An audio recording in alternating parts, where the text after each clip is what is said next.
va voir que, par exemple, la question est très légitime. Ce n'est pas seulement qu'Aaron était déjà là, ce n'est pas seulement qu'Aaron était plus vieux que son frère, mais il y a plusieurs aspects. En Exode chapitre 7, verset 1 et 2, dit que Dieu dit, je vais faire pour Pharaon, je vais faire de toi, Moïse, un Dieu, et je vais faire de ton frère ton prophète.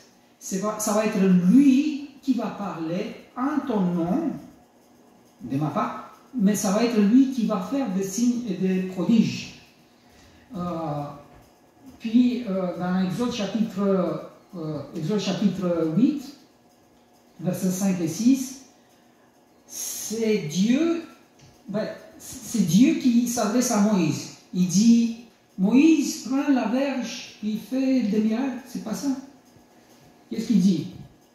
L'Éternel dit à Moïse, dis à Aaron, étends ta main avec ta verge sur le ruisseau, sur les étangs, il fait monter des grenouilles. Et Aaron, il a fait ça, puis c'est effectivement ce qu'il a fait. N'est-il pas un peu compliqué cette histoire? Tu sais, tant qu'à faire la job d'Aaron, pour quelle raison ne pas l'avoir choisi? Parce qu'il était plus vieux, parce que de toute façon, il va le faire. Puis, dans Exode chapitre 16, Moïse dit à Aaron, dit à toute l'assemblée des enfants d'Israël, approchez-vous. Donc, Moïse ne se met même pas dans la situation de s'adresser directement à l'assemblée, il va mettre son frère pour le faire. Mais s'il fait tout sa job, pour quelle raison? Qu'est-ce qu'il fait là-bas avec Moïse d'abord? Vous comprenez?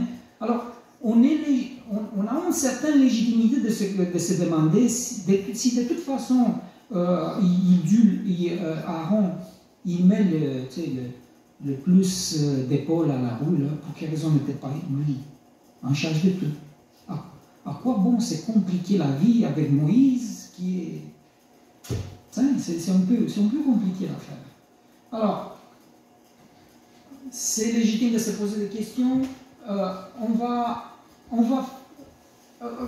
faire un peu l'investigation de l'histoire de Moïse, d'Aaron, de leur famille, pour essayer un peu de comprendre de ce qu'il s'agit. Okay? Donc on ne va pas tout lire.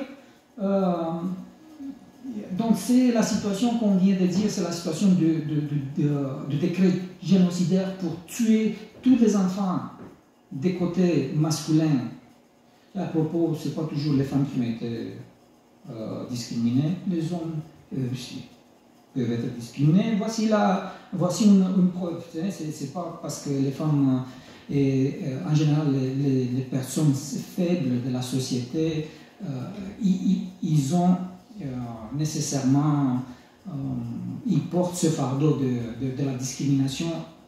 Tout le monde peut se faire discriminer. Et ça, c'est une leçon pour toute la société. Ou bien on discrimine et tour à tour, toutes les catégories vont faire l'objet de discrimination selon l'air de temps, selon la mode, ou bien on ne discrimine pas du tout. Alors, c'est un choix à faire. Bon, ben,